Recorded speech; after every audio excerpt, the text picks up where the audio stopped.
أعوذ بالله من الشيطان الرجيم. بسم الله الرحمن الرحيم.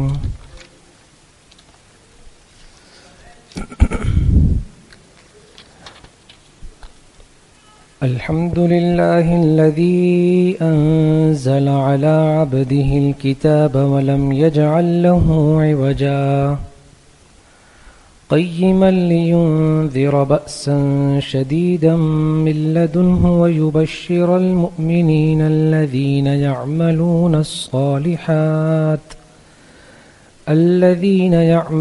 الصالحات أن لهم أجرا حسنا ماكثين فيه أبدا. صدق الله العظيم.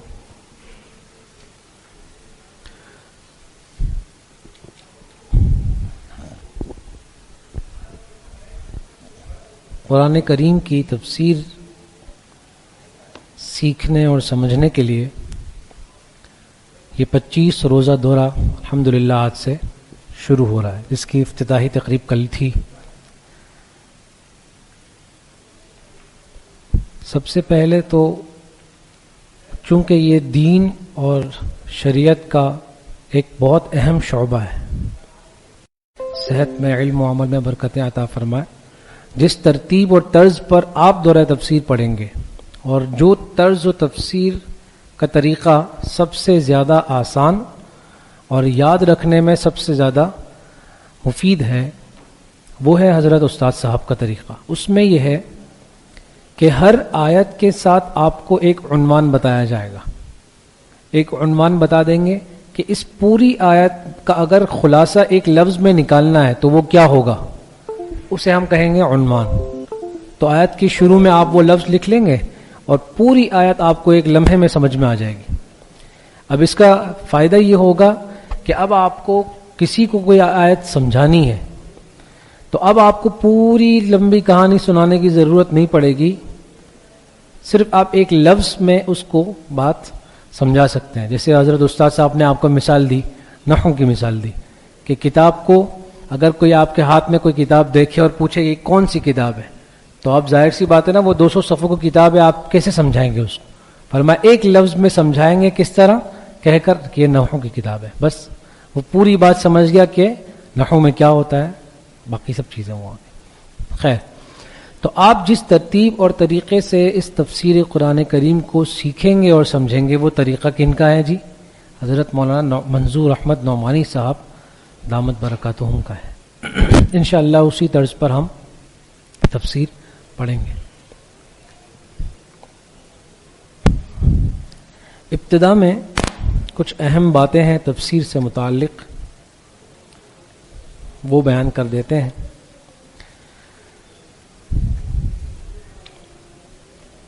بس 3 چیزوں کا آپ نے خیال رکھنا ہے. دیکھیں، اگر آپ یہ چاہتے ہیں کہ واقعی آپ یہ جو وقت دے رہے ہیں، کیونکہ یہ چھٹیوں کا وقت ہے اور ایک طالب علم کے لیے اپنی چھٹی کے اوقات میں سے کسی سبق کے لیے وقت نکالنا یہ ایک مشکل کام ہوتا ہے نا، کیونکہ انسان کے ساتھ شیطان لگا ہوا ہے، پھر اس کا نفس بھی لگا ہوا ہے، پھر اس کی ضروریات بھی اس کے ساتھ لگی ہوئی.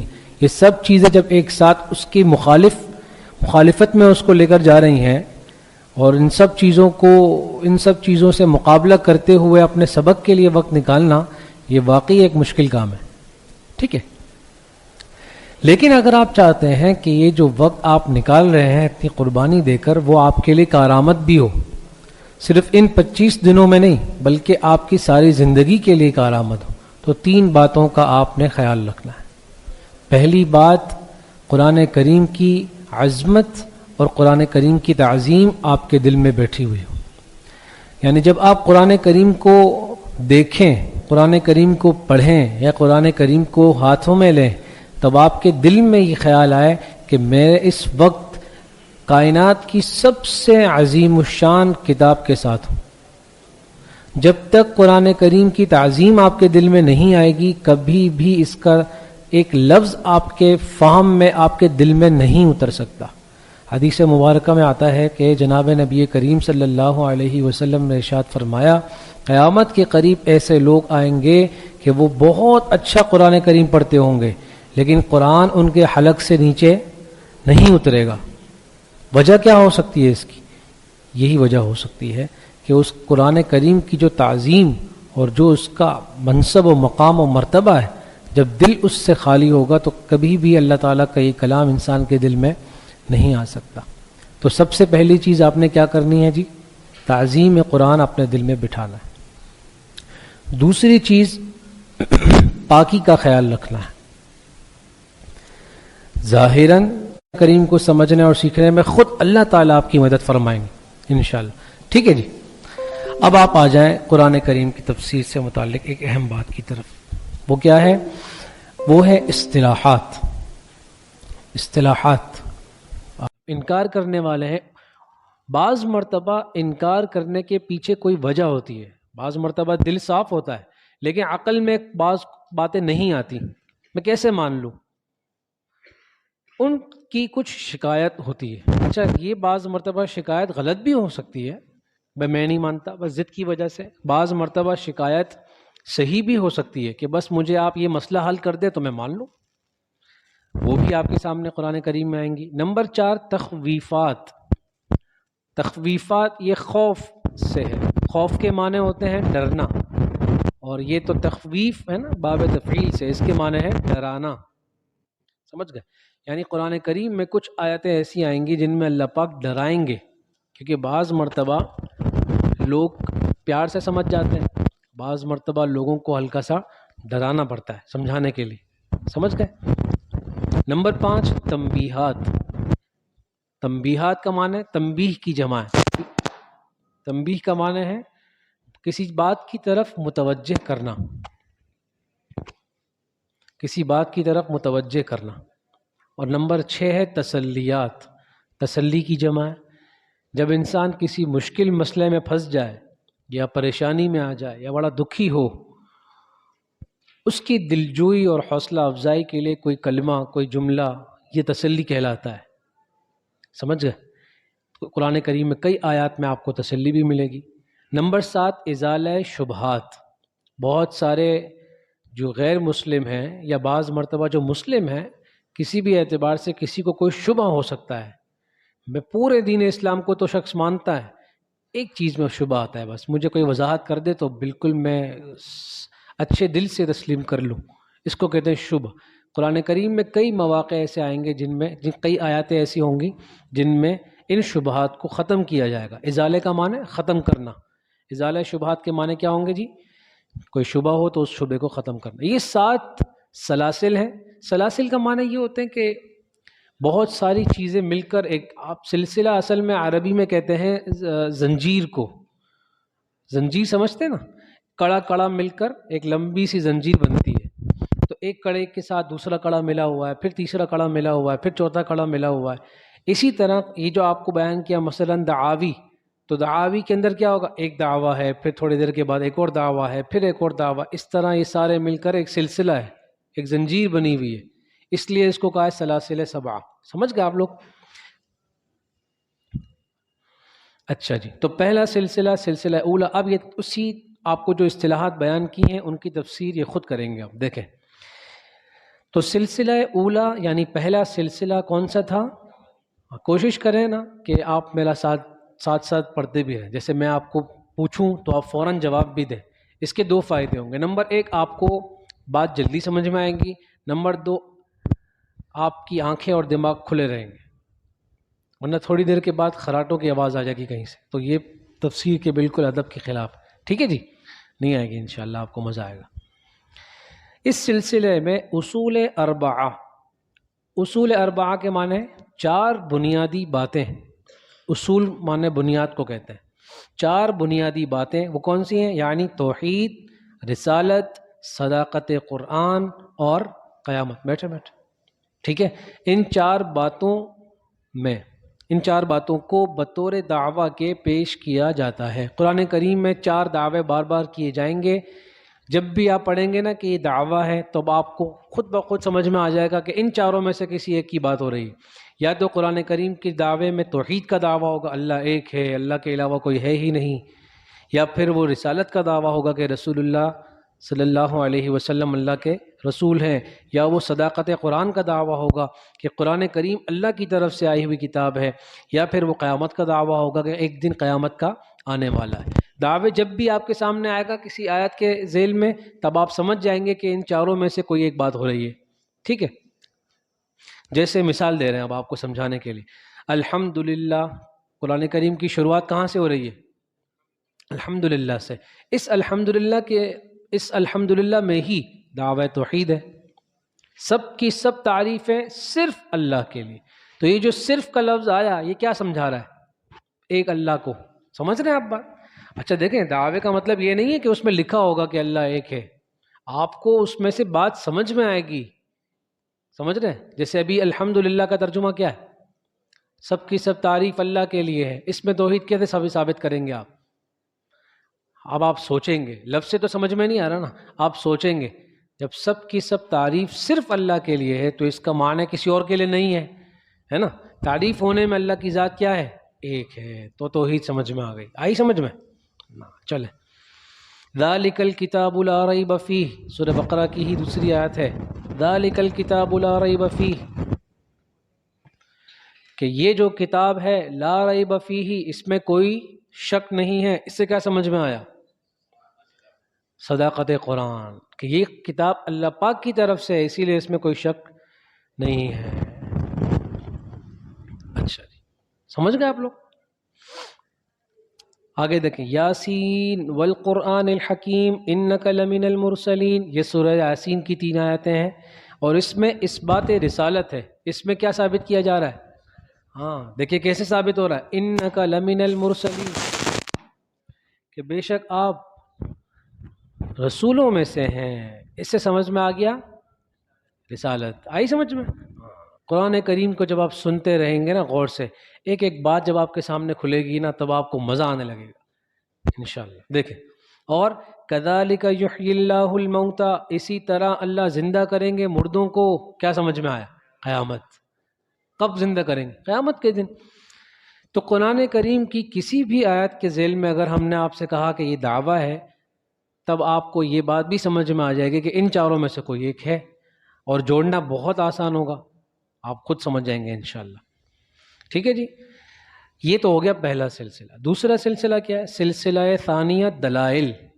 دلائل ہوں گے، دلائل 4 قسموں پر ہے، 4 طرح کے دلائل ہو سکتے ہیں۔ جیسے آپ درس نظامی میں کسی مسئلے کو پڑھتے ہیں، فقہی مسئلے کو، کسی فقہی مسئلے کو پڑھتے ہیں کہ بھائی دلیل، تو آپ کہتے ہیں بھائی اس کی دلیل قرآن سے ہے، 1 اس کی دلیل حدیث سے ہے، 2 اس کی دلیل اجماع سے ہے، 3 اس کی دلیل قیاس سے ہے، 4 دلیلیں ہیں نا؟ یعنی آپ نے ایک بات کو سمجھانے کے لیے 4 طرح کے دلائل دیے۔ ایسا ہی ہے قرآن کریم بات کو سمجھانے کے لیے بھی 4 طرح کے دلائل دے گا۔ وہ کون سے ہیں دلائل؟ سنیں۔ نمبر 1 دلیل عقلی محض، دلیل دے گا اور وہ دلیل عقلی ہوگی، عقل سے بات سمجھ میں آ جائے گی، محض کے معنی اور کسی چیز کی ضرورت نہیں ہوگی عقل کے علاوہ۔ نمبر 2 دلیل عقلی مع اعتراف الخصم، کیا معنی؟ بات تو عقل والی ہوگی، اور ایسی عقل والی بات ہوگی کہ اگلا مانے گا بھی، اس کا انکار ہی نہیں کر سکتا۔ خصم کہتے ہیں مد مقابل، بھائی جس سے آپ کی بات چل رہی ہے، تو آپ جس سے بات کر رہے ہیں وہ آپ کا کیا ہے؟ مد مقابل، اس کو عربی میں کہتے ہیں خصم۔ سمجھ گئے؟ تو دلیل ہوگی عقلی کہ عقل سے بات سمجھ میں آ جائے گی، اور اگلا آپ کی بات مانے گا بھی، چارہ ہی نہیں ہوگا چھوڑنے کا اس بات کا۔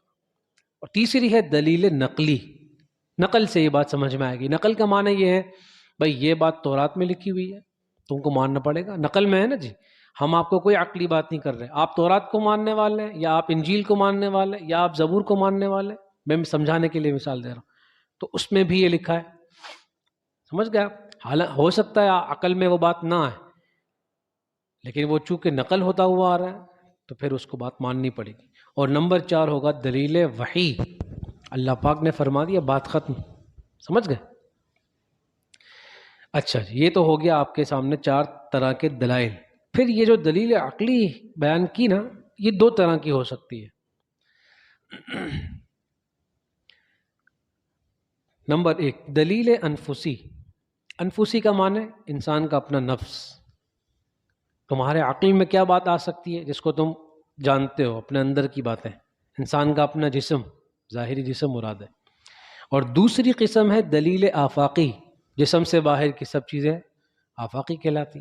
یا تو جسم کے اندر کی چیزیں ہیں یا جسم کے باہر کی ہیں، تیسری تو کچھ نہیں ہے. تو جو جسم کے اندر کی ہیں وہ دلیل انفسی، اور جو جسم سے باہر کی ہیں وہ آفاقی ہے. سمجھ گئے؟ تو دلیل عقلی دو طرح کی ہو سکتی ہے، یا تو اندر کی یا باہر کی. مثال کقولہ تعالی، جیسے کہ اللہ پاک کا یہ فرمانا، سنوریہم آیاتنا فی الآفاق وفی انفسہم، کہ ہم عن قریب ان کو دکھائیں گے ہماری نشانیاں، فی الآفاق باہر کی بھی، وفی انفسہم اور ان کے اندر کی بھی. تو یہ دونوں دلیلیں سمجھ میں آ گئی. سمجھ گئے نا؟ دیکھیں آگے. اب آپ کو مثالیں دے رہے ہیں. امثلہ مثال کی جمع ہے. نمبر 1، یا ایھا الناس اعبدوا ربکم الذی خلقکم، کہ اے لوگوں عبادت کرو اپنے اس رب کی جس نے تمہیں تخلیق فرمایا، جس نے تمہیں پیدا فرمایا. اب یہ سورہ بقرہ کی آیت نمبر 21 ہے، اور اس میں اعبدوا، عبادت کرو کا لفظ ہے. عبادت کرو کا لفظ ہے تو کس چیز کا دعویٰ ہو رہا ہے؟ توحید کا. سمجھ گئے نا؟ توحید کا دعویٰ ہو رہا ہے. اچھا، یہ تو دعویٰ ہو گیا. اب جب دعویٰ ہے تو پھر دلیل بھی چاہیے نا. تو اگلی آیت دیکھ، الذی خلقکم والذین من قبلکم، جس نے تمہیں پیدا کیا اور جس نے تم سے پچھلوں کو پیدا کیا. تو پیدا ہونا، یہ جو انسان کے جسم کی بات ہو رہی ہے نا، تو کون سی دلیل ہوئی ہے؟ دلیل انفسی. آئی سمجھ میں؟ بہت آسان ہے. نمبر 3، الذی جعل لکم الارض فراشا، جس نے زمین کو بنایا بچھونا. یہ اندر کی بات ہے باہر کی؟ باہر. تو دلیل کون سی ہوئی؟ بہترین، آپ لوگ سمجھنا شروع ہو گئے ماشاءاللہ. نمبر 4، وَلَئِن سَأَلْتَهُم مَّنْ خَلَقَهُمْ لَيَقُولُنَّ اللَّهُ، اگر آپ ان سے سوال کریں گے نا کہ کس نے ان کو پیدا کیا، تو یہ بھی کہیں گے اللہ نے. کن کی بات ہو رہی؟ غیر مسلموں کی بات. ان سے بھی اگر آپ سوال کر لیں کہ تمہیں کس نے پیدا کیا، تو وہ بھی کہیں گے اللہ. اچھا، لَيَقُولُنَّ اللَّهُ، یہ نون ثقیلہ کے ساتھ، یہ ضرور کہیں گے کہ اللہ نے پیدا کیا ہے. تو یہ کون سی دلیل ہوگی بتائیں؟ مع اعتراف الخصم، اگلے نے اس بات کو ماننا ہے. سمجھ گئے؟ آگے نمبر 5، اور قل انی نہیت ان اعبد الذین تعبدون من دون اللہ، کہہ دیجئے کہ مجھے منع کیا گیا ہے کہ میں عبادت کروں اس کی جن کی تم عبادت کرتے ہو، یا جن کو تم پکارتے ہو اللہ کو چھوڑ کر. مجھے منع کیا گیا ہے. بات ختم. صحیح ہے؟ چاہے عقل میں آئے نہ آئے، چاہے نقل میں آئے نہ آئے، منع کیا گیا. یہ دلیل کون سی ہے جی؟ دلیل وحی. آپ کو سمجھ میں آ گئی یہ بات ہے؟ بہت مزے کی بات. الحمدللہ. چلیں آگے. دلیل نقلی کی 7 قسمیں ہیں. بھائی ظاہر سی بات ہے نا، آپ نے کہا بھائی دلیل نقلی، تو نقل کا مطلب یہ ہوتا ہے کہ بھائی پیچھے سے سنتے ہوئے آئیں. سمجھ رہے ہیں آپ بات؟ بھائی آپ کے استاد صاحب نے آپ سے کچھ بات کی، آپ نے کہا بڑی قیمتی بات ہے، تمہیں گھر میں بتا کر آ گئے. کسی نے پوچھا بھائی دلیل کیا ہے، تو آپ کہیں گے میں نے اپنے استاد سے سنا. یہ دلیل ہی ہے نا. یہ کون سی دلیل ہے؟ نقلی. میں نقل کر کے آ رہا ہوں، میں آپ کے پاس کاپی کیا، یہاں پیسٹ کر دیا. سمجھ میں آ رہی ہے؟ یہ وہی ہے. اب آپ دلیل نقلی کو سمجھیں، یا تو وہ آپ کو پرانی پچھلی جو آسمانی کتابیں ہیں ان میں سے آئے گا. تورات میں لکھا ہے، انجیل میں لکھا ہے، زبور میں لکھا ہے. یا پھر فلاں نبی علیہ السلام نے یہ بات فرمائی. سمجھ رہے؟ فلاں پیغمبر نے یہ بات فرمائی. اسی طرح مختلف ہوں گے. آپ دیکھیں. نمبر 1 ہے دلیل نقلی از کتب سابقہ. کتب مانے کتابیں، سابقہ مانے پچھلی، یعنی پچھلی کتابوں میں یہ دلیل آئی ہے. وہ کیا ہے؟ جیسے وَآتَيْنَا مُوسَى الْكِتَابَ وَجَعَلْنَاهُ هُدًى لِبَنِي إِسْرَائِيلَ، اور ہم نے موسیٰ علیہ السلام کو کتاب دی اور ہم نے اس کتاب کو بنایا ہدایت کا ذریعہ بنی اسرائیل کے لیے. تو دیکھیں کیا آپ سمجھا رہے ہیں اس میں، کہ ہم نے موسیٰ علیہ السلام کو کتاب دی. اس میں کچھ باتیں بھی ہوں گی نا، تو اس کو آپ مان رہے ہو اگر، تو اس کی باتوں کو بھی آپ کو ماننا پڑے گا. تو اس سے سمجھ میں آ گیا کہ دلیل نقلی پرانی کتاب سے دے رہے ہیں. نمبر 2، دلیل نقلی از انبیاء سابقین. گزشتہ انبیاء کرام سے دلیل سمجھ میں آئے گی. اجمالاً کا معنی ہے مختصراً، اشارتاً.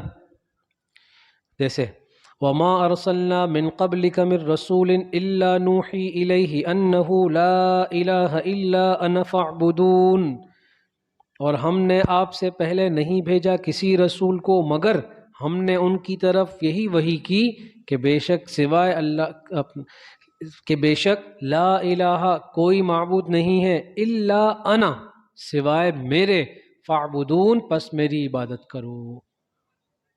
تو ہم نے انبیاء کی طرف وحی کی تو سمجھ میں آ گیا کہ گزشتہ انبیاء سے بھی دلیل لی جائے گی۔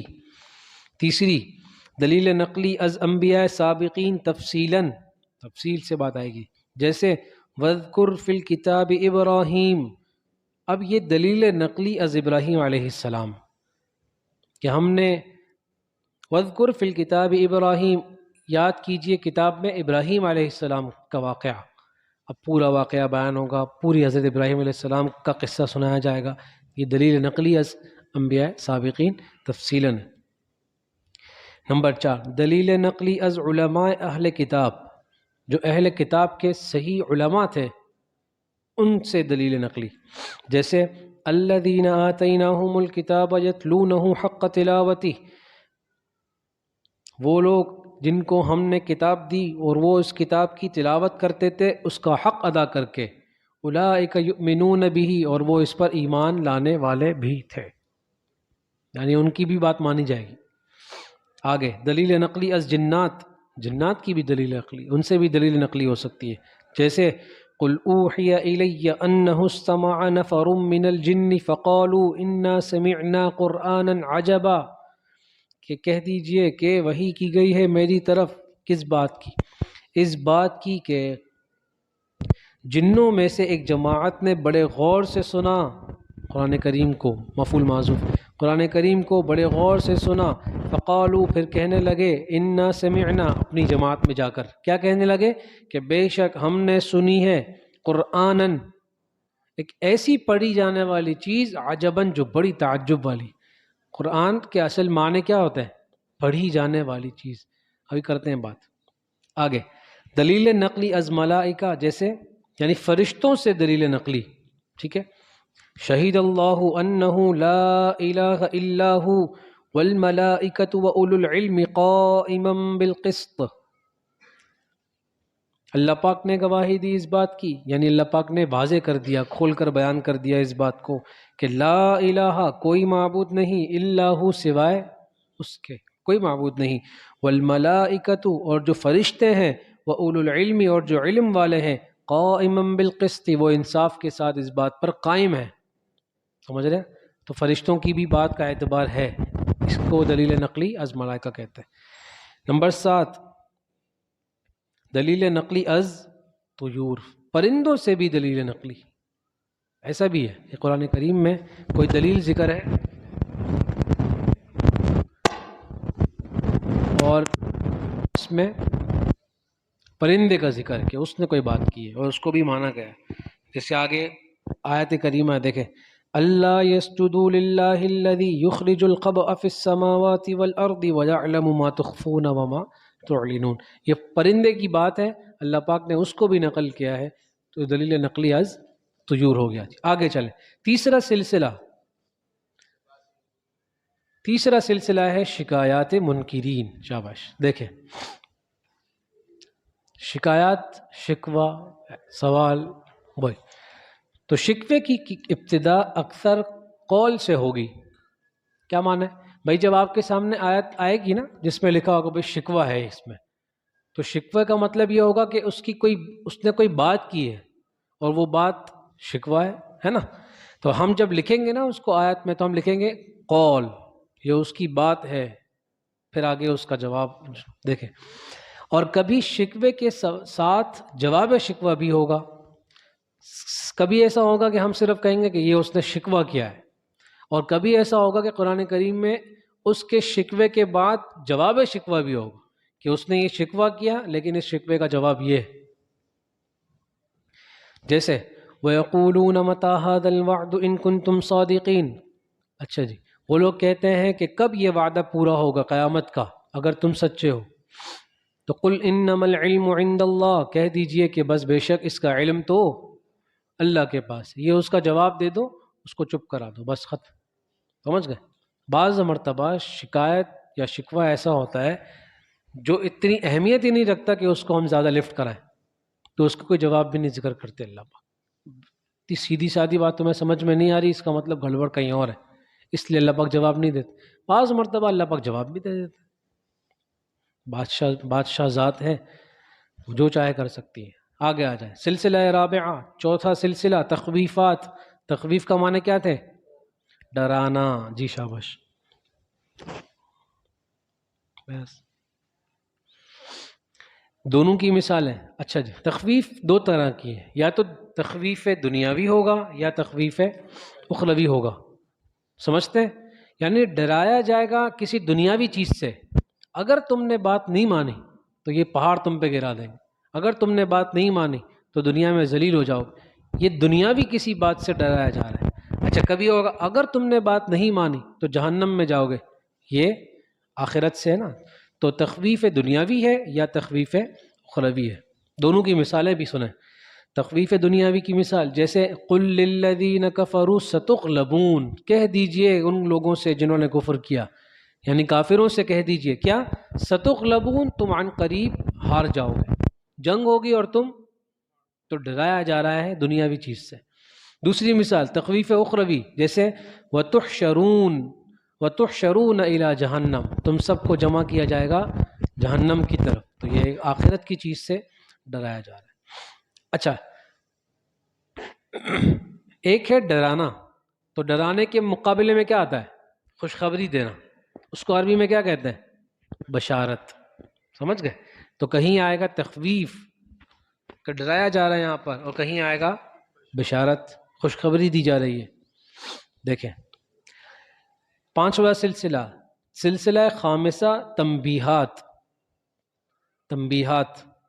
اچھا تنبیہ کس طرح ہے جی؟ تین طرح ہو سکتی ہے تنبیہ. نمبر ایک تنبیہ ہے انبیاء. بعض دیکھیں میں نے آپ سے کہا نا تنبیہات تنبیہ کی جمع ہے، اور تنبیہ کے معنی ہوتے ہیں کسی بات کی طرف توجہ دلانا. ضروری نہیں ہے کہ یہ توجہ ڈانٹ کر ہی دلائی جائے. آپ سمجھ گئے؟ بعض مرتبہ اشارے میں بھی بات سمجھا دی جاتی ہے. تو تنبیہ کا ہرگز معنی یہ نہیں ہے کہ ڈانٹا ہی ہوگا. جیسے ابھی آپ سنیں گے پہلی قسم کیا بیان ہو رہی ہے؟ تنبیہ ہے انبیاء. انبیاء علیہ السلام کو اللہ پاک تنبیہ فرمائیں گے، تو مطلب یہ نہیں ہے کہ ڈانٹا. سمجھ رہے؟ اگرچہ اللہ تعالیٰ کی ذات اتنی بڑی ہے کہ وہ ڈانٹ بھی سکتی ہے. آپ سمجھ رہے ہیں؟ ایک بہت بڑے شیخ الحدیث ہیں، اور آپ نے کیا کہتے ہیں، آپ ظاہر آپ کہتے ہیں ہمارے شیخ الحدیث ہیں، ہمارے استاذ ہیں، ہمارے شیخ التفسیر ہے، اتنا بڑا نام، اتنا بڑا نام، اتنا بڑا نام. ان کے والد صاحب بھی ان کے ساتھ آئے اور انہوں نے کوئی غلطی کر دی، ان کے والد صاحب نے ان کا ٹپکی ماری. تو بڑے کو شرم نہیں آتی؟ تو آپ کو اتنے بڑے شیخ الحدیث کو ڈانٹا. تو وہ جتنے بھی بڑے شیخ الحدیث ہوں ان کے والد صاحب ان سے بڑے ہی ہیں، تو ان کا جو ڈانٹنا ہوگا نا وہ بھی اچھا ہی ہوگا. آپ سمجھ گئے بات؟ بہت مشہور ہے نا حضرت مفتی شفیع عثمانی صاحب، مفتی شفیع عثمانی صاحب رحمۃ اللہ علیہ، جو مفتی اعظم پاکستان تھے. کتنی بڑی شخصیت، کتنی بڑی ہستی. ان کی والدہ جب بیمار ہوئی نا تو لوگ تو حضرت کے نام کے ساتھ پیچھے بھی اتنے سارے لقب لگاتے اور آخر میں بھی اتنے سارے لقب لگاتے، لیکن جب ان کی والدہ بیمار ہوئی نا تو ایک دن ان کو آنے میں دیر ہو گئی، گھر پہ آنے میں دیر. انہوں نے کہا شفیع نہیں آیا ابھی تک. تو آپ کہیں گے کہ انہوں نے بے ادبی کر دی. ان کی ماں، ان کی والدہ ہے. آپ سمجھ گئے؟ تو یہ ان کے لیے محبت کا ہی ذریعہ ہے. ان کے بیٹے کے لیے یہ سعادت کی بات ہے ان کی والدہ نے ان کا نام لے کر ان کو یاد کیا. آپ سمجھ رہے ہیں؟ اب چاہے وہ کسی بھی انداز میں یاد کریں، کیونکہ وہ بڑی ہیں، ان کے لیے وہ ہمیشہ وہ بڑی ہی رہیں گی. اسی طرح جب انبیاء کرام علیہم السلام کو اگر کو تنبیہ اللہ پاک ارشاد فرماتے ہیں تو وہ ان کا مقام و مرتبہ ہے ہی اتنا بڑا کہ اللہ پاک اس طرح فرما سکتے ہیں. چلیں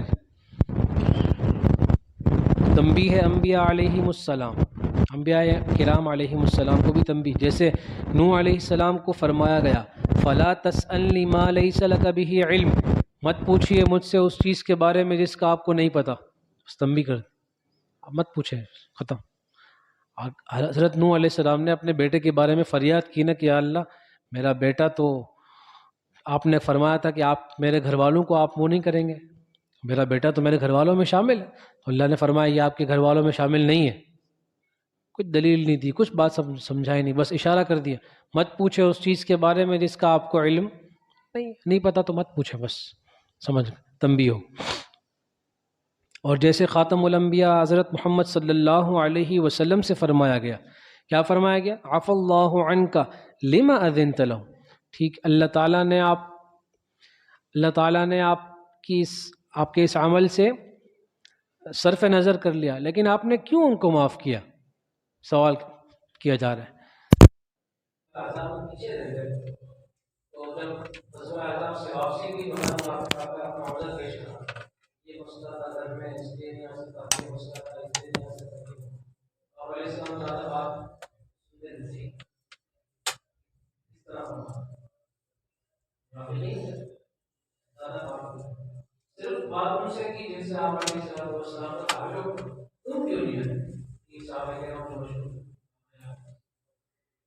اور تو اللہ تعالیٰ نے ان سے یہ بات فرمایا علیہ السلام کو پکڑ کر تو نہیں بولا جو اس تنبیہ ہے کوئی بات نہیں. نمبر 2 تنبیہ ہے مؤمنین، جیسے یعنی ایمان والوں کو بھی اللہ تنبیہ فرمایا، جیسے انتم اولئک تحبونهم ولا تحبونکم، یہ ہے وہ لوگ تم انہیں پسند کرتے ہو لیکن یہ تم کو پسند نہیں کرتے.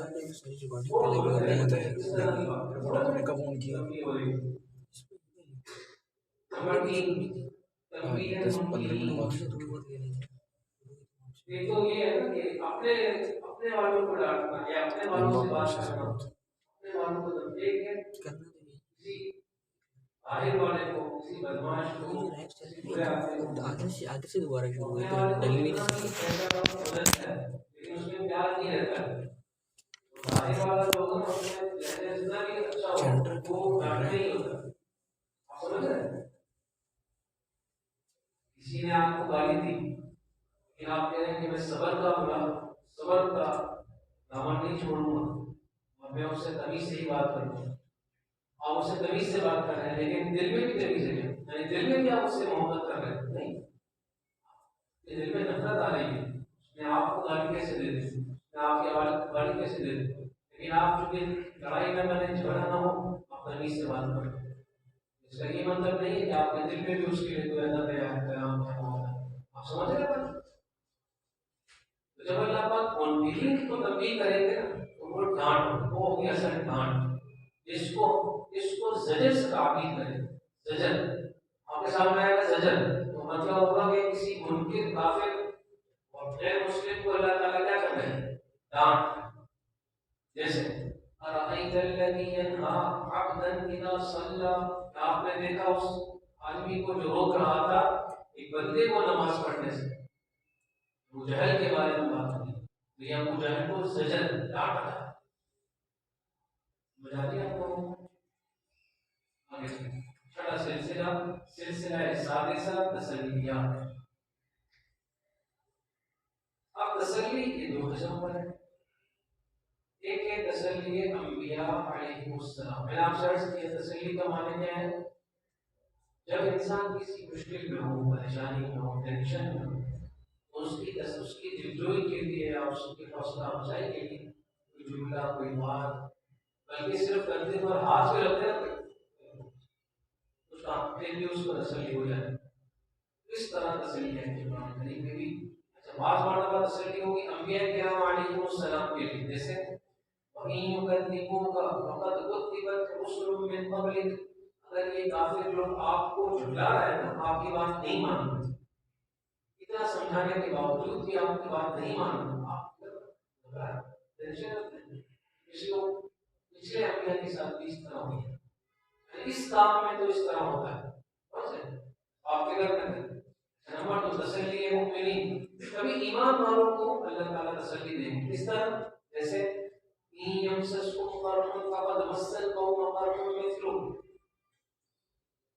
اگر تمہیں کسی طرح کی تکلیف پہنچی ہے تو تم اس جیسی تکلیف دوسری قوموں کو بھی پہنچتی ہے جو ایمان لے کر آتے ہیں. تسلی ہوگی. آگے چلیں سلسلہ سابعہ، 7واں سلسلہ وہ کیا ہے؟ ازالہ شبہات. ازالہ شبہات یعنی معاندین معاندین کے شبہات مذکورہ کیا غیر مذکورہ کے جواب. معاندین کے معنی ہوتے ہیں بدماشی کرتے ہوئے کوئی بات آپ کی نہیں مانو، میں نہیں مانتا بس آپ میں نہیں مانوں. معاندین کے معنی ہوتے ہیں صدق کی وجہ سے انکار کرنے والے. اچھا وہ کیا ہوتا ہے صدق کی وجہ سے بعض مرتبہ وہ شبہات کرتے ہیں، اعتراض کرتے ہیں. اب بھی ہم دیکھیں گے بہت سارے لوگ صرف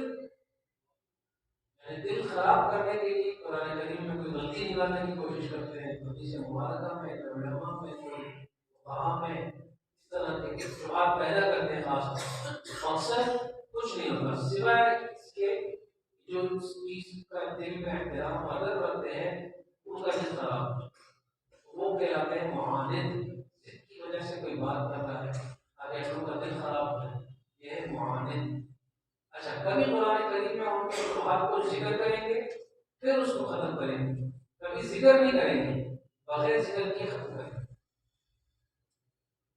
مثال وَإِن كُنتُمْ فِي رَيْبٍ مِّمَّا نَزَّلْنَا عَلَىٰ عَبْدِنَا فَأْتُوا بِسُورَةٍ مِّن مِّثْلِهِ. اگر تمہیں شک ہے اس بات میں جو ہم نے نازل کیا ہے اپنے اس بندے پر، اس میں اگر تمہیں شک ہے فَأْتُوا بِسُورَةٍ مِّن مِّثْلِهِ تم لے آؤ جیسی کوئی صورت. اگر یہ والی تم کو اچھی نہیں لگی نا، یہ صورت تم کو سمجھ میں نہیں آ رہا، تم کہہ رہے کہ تم نشہ کے تم لے شعبے کو ختم کر دیا. ختم کرنے کا کوئی طریقہ ہو سکتا ختم کر دیا بعض وقت کو اس کو سمجھا کے ختم کریں. ٹھیک ہے کیونکہ اس ایک ضدی آدمی کی تو بات سمجھ میں نہیں آئے گی، وہ تو ضد کی وجہ سے دل خراب کیا، لیکن اس ضد کی وجہ سے جو بہت سارے صحیح لوگوں کا دل خراب ہوا ان کا دل دوبارہ صاف کرنے کے لیے اس شعبے کو ختم کیا جائے گا، سمجھایا جائے گا. ٹھیک ہے. نمبر 2 ان اللہ لا یستحیی ان یضرب مثلا ما بعوضۃ فما فوقها. بے شک اللہ تعالی نہیں شرماتے اس بات سے کہ وہ ایسی مثال پیش کرتے ما بعوضۃ جو ایک پکی کی ہو فما فوقها یا اس سے بڑھ کر کوئی کی مثال لیتے ہیں، اس سے بھی بڑھ کر کوئی چھوٹی چیز کی مثال لیتے ہیں، بڑی چیز کی مثال لیتے ہیں. اللہ تعالی اس بات سے نہیں شرماتے. انہوں نے اعتراض کیا تھا یہ کیسا قرآن ہے، اتنے بڑے اللہ پاک کا کلام ہے تو مکی کی باتیں ہو رہی. اللہ نے کہا میں بادشاہ ذات ہوں، چاہو تو مکی کی مثال دے دوں، چاہو تو پہاڑ کی مثال دے دوں، اس میں حکمت تھوڑی ہے مجھے سمجھ رہے. ان کا شبہ ختم کر دیا. آگے تو یہ آپ کے سامنے 7 سلسلے بیان ہو گئے قرآن کریم کی تمام کی تمام آیات ان سلسلوں میں کہیں نہ کہیں آئیں گے. ٹھیک ہے بڑا سوال پورا قرآن. اچھا آگے قرآن مجید کے مضامین 5 5 مضامین ہیں قرآن کریم کے جو پورے قرآن میں بیان کیے ہیں. امام الہند شاہ ولی اللہ صاحب قدس اللہ سرہ کے نزدیک قرآن مجید میں 5 مضامین مخصوصی طور پر مذکور ہیں. نمبر 1 علم المخاصمہ جس کا دوسرا نام علم المناظرہ بھی ہے. ٹھیک ہے کیا مطلب یعنی فرق باطلہ کے جو عقائد باطلہ ہیں اور ان کے جو اعمال فاسدہ ہیں ان کا بذریعہ دلائل اربعہ جو اوپر 4 دلیلیں گزری نا، 4 طرح کے دلائل ہوں، ان 4 دلائل کے ذریعے سے ان کے عقائد باطلہ ان کے اعمال فاسدہ کو ختم کیا جائے گا اور ان کے جو شبہات ہیں ان کا ازالہ کیا جائے گا اور ساتھ میں جو صحیح عقیدہ ہے اس کو ثابت بھی کیا. یہ ہے مناظرہ. مناظرے میں کیا ہوگا اگلے نے جو غلط بات کی ہے آپ اس کو توڑیں گے اور آپ کی جو صحیح بات ہے آپ اس کو ثابت کریں گے. پورے قرآن کریم میں یہ چلتا ہے. دیکھو نمبر 2 علم الاحکام احکام بیان کی جائیں گے قرآن کریم میں. ایک کام کرو ایک کام مت کرو اس کام سے بچو سمجھ لیں. نمبر 3 تذکیر بآلاء اللہ اللہ پاک کی جو نعمتیں ہیں ان کو بیان کریں، انعامات ہیں ان کو بیان کریں. نمبر 4 ہے تذکیر بایام اللہ یعنی پچھلی امتوں کے جو حالات ہیں جو ان کی برائی اور برے اعمال کی وجہ سے ان پر عذاب آئے انہیں کہتے ہیں ایام اللہ یعنی گزشتہ امتوں پر ان کے برے اعمال کی وجہ سے یہ عذاب آیا ہے. تم اپنے آپ کو ان برے اعمال سے بچا کے رکھنا ورنہ تم پر بھی عذاب یہ تخفیف بھی ہے، ڈرا ہے دنیا میں، اگر تم نے ان کی طرح عمل کیا نا، عمل بد کیا تو پر بھی عذاب آ جائے گا، یہ تخفیف بھی ہے. مطلب نمبر 5 تذکیر بما بعد الموت، یعنی موت کے بعد آنے والی چیزوں کے حالات کو بیان کیا جائے گا تاکہ انسان ڈر جائے برے اعمال کرنے سے اور اچھے اعمال کرے تاکہ اس کو ٹھیک ہے. تو وہ پورے قرآن کریم میں یہی 5 مضامین آپ کو پڑھیں گے. آگے قرآن مجید کے علوم اربعہ کا ذکر، پورے قرآن کریم میں 4 طرح کا علم ہے، خلاصہ ہے قرآن کریم کا. اور یہ بات انہوں نے فرمائی قدوۃ الصالحین امام غزالی کے نزدیک قرآن مجید میں 4 مضامین ہوتی ہیں، 4 چیزیں. نمبر 1 علم الاصول، کیا مطلب؟ جو بنیادی علم ہے، بنیادی باتوں کا علم. وہ کون سی بنیادی باتیں تھیں؟ توحید، رسالت اور معاد. معاد کا معنی نمبر 2 ہے علم الاحکام، یعنی احکام کا علم، یہ کام کرنا ہے، یہ کام نہیں کرنا، اس کو آپ کہتے ہیں امر بالمعروف نہی عن المنکر، یہ احکام. نمبر 3 ہے علم القصص، قرآن پچھلے جو انبیاء کرام علیہ السلام ہیں، پچھلی جو امتیں ہیں، ان کے واقعات ہیں، نصیحت کے طور پر. نمبر 4 ہے علم السلوک. علم السلوک کیا چیز ہے؟ علم السلوک وہ الثقۃ باللہ والاعتماد علی اللہ، اللہ پر بھروسہ اور اس پر ایمان، توکل، یہ ہے اس کا چوتھا علم. سورہ قرآن کریم میں آپ کو ملے گا. قرآن مجید کے قصص اربعہ کا ذکر، پورے قرآن کریم کو 4 حصوں پر تقسیم کرتے ہیں، 4 حصوں میں. استاد المفسرین حضرت مولانا حسین علی صاحب وہاں پچھلا، یہ وہاں پچھلا ایک علاقہ ہے، وہاں کے جو رہنے والے ہیں حضرت کو اور قبر بھی نہیں ہے. اور یہ جو سند ہے حضرت حسین علی صاحب وہاں پچھلا ہے، یہ استاد المفسرین ہے، استاد المفسرین ہے. لہٰذا جتنے بھی آپ کو بڑے حضرات ملیں گے تفسیر میں جن کا نام ہے، ان کی سند عام طور پر حضرت استاد حضرت حسین علی صاحب سے زیادہ ملیں گے. پاکستان ہندوستان اور صغیر میں تفسیر قرآن کریم کی ترتیب کو حضرت حسین علی صاحب ہے.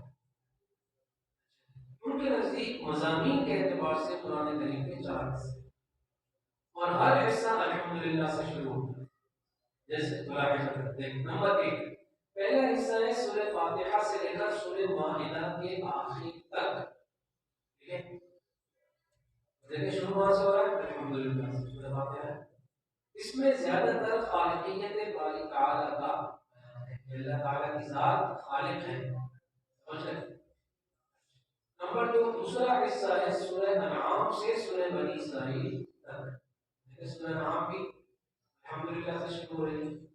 اس حصے کا مرکزی مضمون ربوبیت والا، اللہ تعالیٰ کی رب ہے. ربوبیت کا معنی اللہ تعالیٰ کی رب ہے.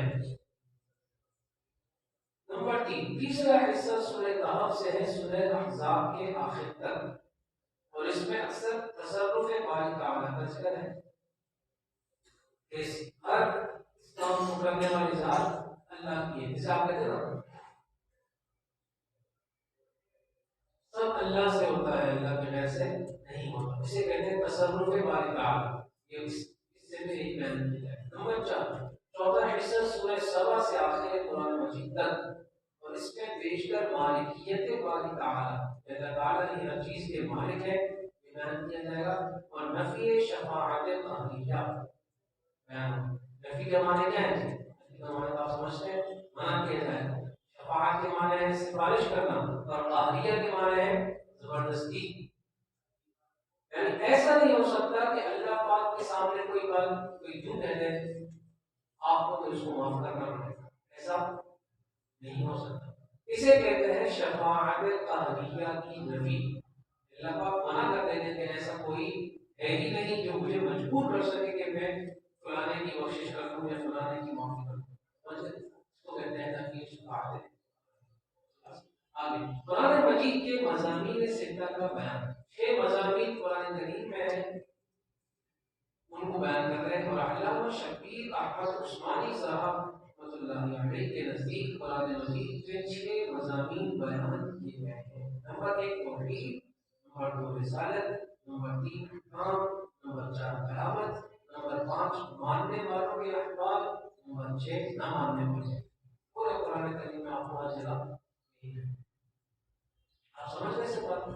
یہ ساری کی ساری اصطلاحات تھی پورے قرآن کریم سے متعلق ہے، جو تفسیر میں آپ کو بار بار ملیں گی، اور ان کو اگر آپ یاد کر لیتے ہیں اچھی طرح تفسیر کا ایک بہت بڑا حصہ آپ کا حل ہو جائے گا. سمجھ آپ کو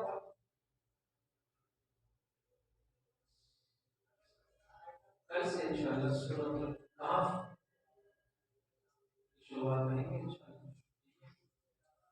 اس میں ترتیب یہ بھی سمجھ لیں کہ اس طرز میں یہ بات خصوصیت کے ساتھ شامل ہے کہ ہم جو سبق پڑھیں گے تو سورت شروع ہوگی، اس سورت کا پچھلی والی سورت سے ایک ربط ہوگا، ایک جوڑ. کیونکہ جب ایک شعور انسان بھی کوئی بات کرتا ہے تو اس کے پہلے جملے کے بعد جو دوسرا جملہ ہے تو آپ کو اس میں ایک لنک، ایک جوڑ سمجھ میں آتا ہے. تو صبح 8 بجے اٹھا، پھر میں نے نہایا، میں نے غلطی کی، میں نے ناشتہ کیا، مدرسے میں آیا، میں نے چھٹی کی، گھر گیا، نماز پڑھی، کھانا کھایا، کام پہ گیا، شام کو واپس آیا، تکرار کیا، سو گیا، صبح اٹھا. اب سب چیزوں میں جوڑ ہے نا. اسی جملے میں آپ کو لگا کہ پچھلی والی بات میں اور اس کو کرتا ہے ٹھیک ہے نا. لیکن اگر صبح اٹھا، میں نے ناشتہ کیا، پاکستان جیت گیا، اب آپ کہیں گے کہ بات سمجھ میں نہیں ہے، پچھلی والی بات اور اگلی والی بات الگ الگ ہے نا. آپ سمجھ رہے ہیں؟ تو جب بھی ایک سمجھدار انسان کوئی بات کرتا ہے تو اس کا ماقبل مابعد میں جوڑ ہوتا ہے، لیکن اگرچہ اللہ پاک کی ذات بادشاہ ذات ہے، وہ چاہے تو کچھ بھی کروا دے. کسی میں اتنی ہمت تو ہے نہیں کہ کوئی اشکال کر دے پچھلی والی بات اور اگلی والی بات سمجھ میں نہیں آتی. لیکن پھر بھی کیونکہ انسانوں کے عقل کا لحاظ رکھنا بہت ضروری تھا، لیکن دین سمجھانا کس کو ہے؟ انسان. جس کو بات سمجھانی ہوتی ہے تو انسان اس کی عقل میں آ کر بات کرتا ہے. اسی وجہ سے ایک تو یہ آپ کا دورہ تفسیر ہے جس میں آپ قرآن کریم کو سمجھتے ہیں. ایک تفسیر آپ پڑھتے ہیں جو سبق میں آپ پڑھتے ہیں درس نظام.